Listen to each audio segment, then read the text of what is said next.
দোহায় অবশ্যই বাংলাদেশ স্ট্রাইকাররা অনুতপ্ত হবেন। Topu has shown the way. পুরোভাবে তারা ডিসপ্লে করতে পেরেছে। এবারে কিন্তু মেহেদী হাসান রয়্যাল একটা বল বাড়িয়ে দিয়েছেন মতিন মিয়া, সেই জায়গাটায় আবারও কিন্তু মতিন বল পাবেন বাংলাদেশের সামনে।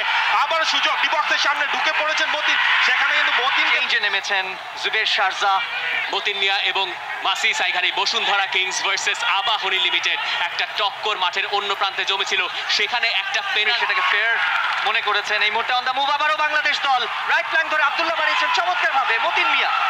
সেখান থেকে সুযোগ কিন্তু রয়েছে, জুয়েল রয়েছেন সেখানে।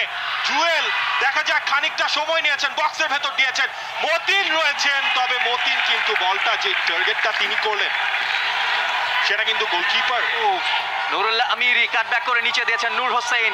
এনার্জেটিক, ডাইনামিক, এখনো কিন্তু একই রিদমে। ডেভিড নাজমের হেডার এবং শেষ পর্যন্ত হেড করেছিলেন ডেভিড নাজমের ক্রস থেকে।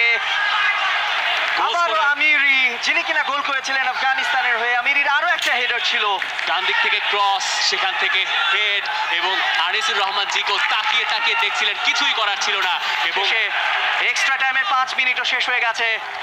রেফারি মৌদ বুনিয়াদি ফোর্ডের শেষ বাঁশি, অর্থাৎ এরই সঙ্গে ম্যাচ শেষ।